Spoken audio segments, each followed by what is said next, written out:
Guys, good afternoon. Welcome back sa aking YouTube channel. For today's video, check natin ang 2025 Honda City 1.5 RS CVT Platinum White Pearl. Guys, ito yung top of the line variant ng ating Honda City. Ang kanyang price is 1,148,000 pesos. So tour ko na kayo ngayon sa ating featured unit for today. So guys, yung 2025 year model, na-launch siya, kung doon nagkakamali, last month. So bago pa lang siya sa market. Ang difference lang ng 2024 and 2025, year model lang guys. Kung ano yung features ng 2024, yun din naman ang features ng 2025. So dito muna tayo sa front portion guys. Naka LED headlights na tayo with daytime running lights, LED fog lamps, RS design front grille. Then yung pinaka main change ng ating front portion is itong lower front bumper na meron ng sharp portion. At the same time yung carbon type na front axle garnish. And ang maganda dito guys, yung upper portion ng headlight tsaka ng front grille is glossy black. Normally kasi ang pinaka upper portion yan is chrome for the lower variants. Pakita ko lang ulit ang ating front portion. Quick review lang to guys. Then regarding sa engine, 1.5 CVT or 7-speed automatic, double overhead cam, front wheel drive, 121 horsepower, 145 Newton meters of torque. Fuel consumption, nag-range siya 8 to 14 km city driving. Then pag highway naman, nag-range siya ng 14 km and up. Pero depende pa rin yun sa driving habit natin. Pero overall, powerful yet fuel efficient ang ating makina. So dito naman tayo guys sa passenger side. Nandito lang pala kami sa likod kasi na vlog ko na rin halos lahat na nasa showroom. So ito lang ang nakita kong isa sa mga unique units natin dito. So vinlog ko na siya. Then ang ating gulong guys or wheels is 16-inch. Combination siya ng dark gray and black two-tone color. Then naka-ventilated disc ang ating front brakes. MacPherson strut ang ating suspension. Ground clearance is 134 mm. Then meron na siyang additional side skirt. Door integrated side mirrors, iwas blind spots. Upper portion ng ating side mirror is glossy black. Then ang ating turning lights is sa side mirror na din. Body color, door handles. Smart entry na nga rin pala siya guys. Then sa likod naman naka drum brake tayo. Then torsion beam ang ating suspension naman sa likod. Naka glossy black shark fin antenna na rin tayo. Dito naman tayo sa back portion guys.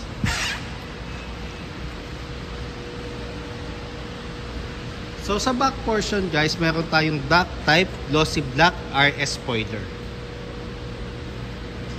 Then meron tayong reverse camera, RS emblem, LED tail lights, which is isa sa mga advantage ito kasi malaki ang tail lights natin. Ibig sabihin, mahaba na rin pala at the same time. Not unlike other brands kasi kung mapapansin nyo hanggang dito lang ang kanyang tail lights. Then sa lower rear bumper naman, meron tayong diffuser para mas ma-maintain ng RS variant yung kanyang pagka-sporty look.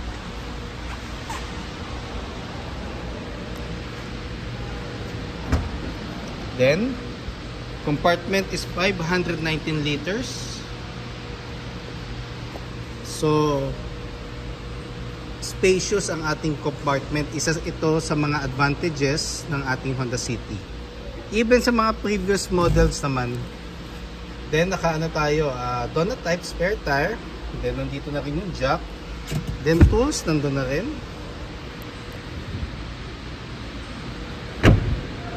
So dito naman tayo sa passenger side. Regarding naman fuel tank capacity, so 40 liters of fuel tank capacity, unleaded ang nilalagay natin guys. Pag gusto nyo ng higher octane, pwede naman. Basta kailangan isang octane lang ang gagamitin natin.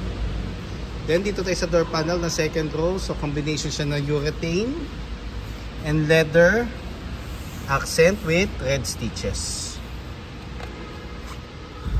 Then ang ating seats, ano na siya, full genuine leather. Binalik siya ni Honda sa full genuine leather. Not unlike yung previous ano kasi model, yung hindi pa nag-facelift, leather and suede yun. Ngayon, leather with red stitches. Then meron tayong armrest with 2 cup holders. Ceiling natin is black. Iwas ano siya, iwas siya sa mga dumi.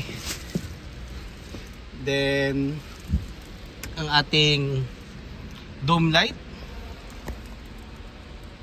Sa center naman, meron tayong aircon vent with 2 power outlet na 12 volts. And syempre, ano pa ba ang main advantage din ng Honda pagdating sa interior? Syempre, yung spacious interior space.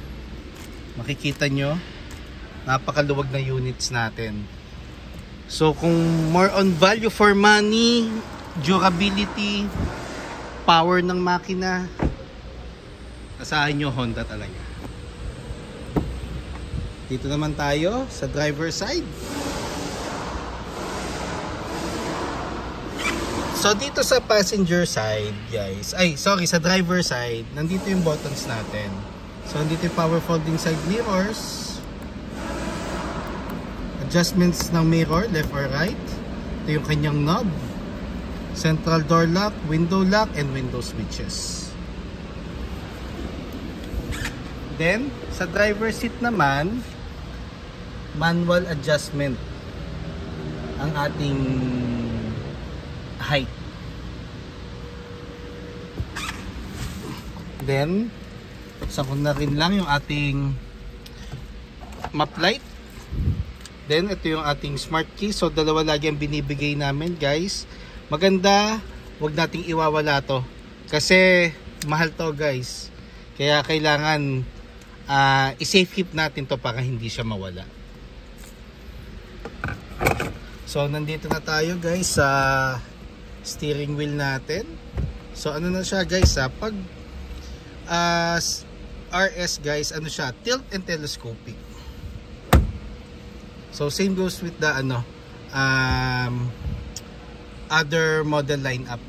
Pero may mga specific units tayo na tilt lang talaga, like Brio, BRV, yan mga tilt lang yan. So pwede kong adjust yung ating steering wheel ng up and down, then back and forward. Pero pag ako kasi nagda-drive guys, gusto ko kitang-kita ko yung panel. So sa steering wheel naman guys, nakaano na siya, leather cover na with red stitches. Meron na rin siyang paddle shifters, adaptive cruise control and Honda sensing, audio control with hands-free telephone assist. Then for the headlights and fog lamps, for the wipers. Then ang ating panel is combination of analog and digital. Then sa digital portion natin guys, naka-color na. Start ko lang guys para makita nyo.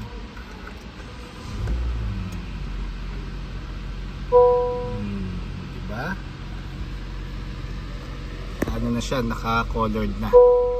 Basta naka-equip siya ng Honda Sensing guys, ano siya, colored na ang ating digital panel. Touchscreen audio unit with Apple CarPlay and Android Auto Ready. Wireless na guys ang ating Apple CarPlay. Aircon buttons natin. Ito yung ating fan. Ventilation ng hangin. Then, thermostat. Patayin ko lang ulit guys . Of ko muna yung aircon, then off natin. Then equipped na nga rin pala to guys ng Honda Sensing. It's more on additional safety features ng ating unit. It's more on assistance. So hindi tayo pwede dumepende doon guys ha. It's more on assistance lang.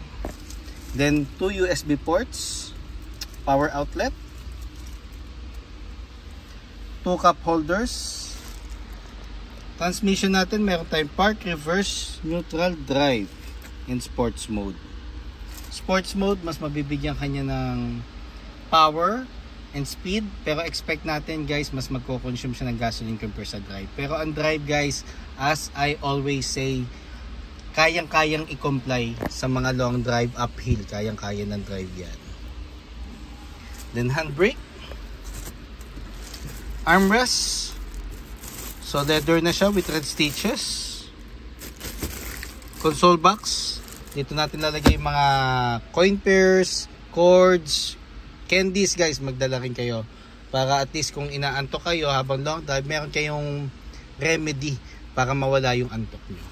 Then sa dashboard natin guys, maroon accent with red stitches. Combination siya ng urethane and leather ulit guys. Then glove box,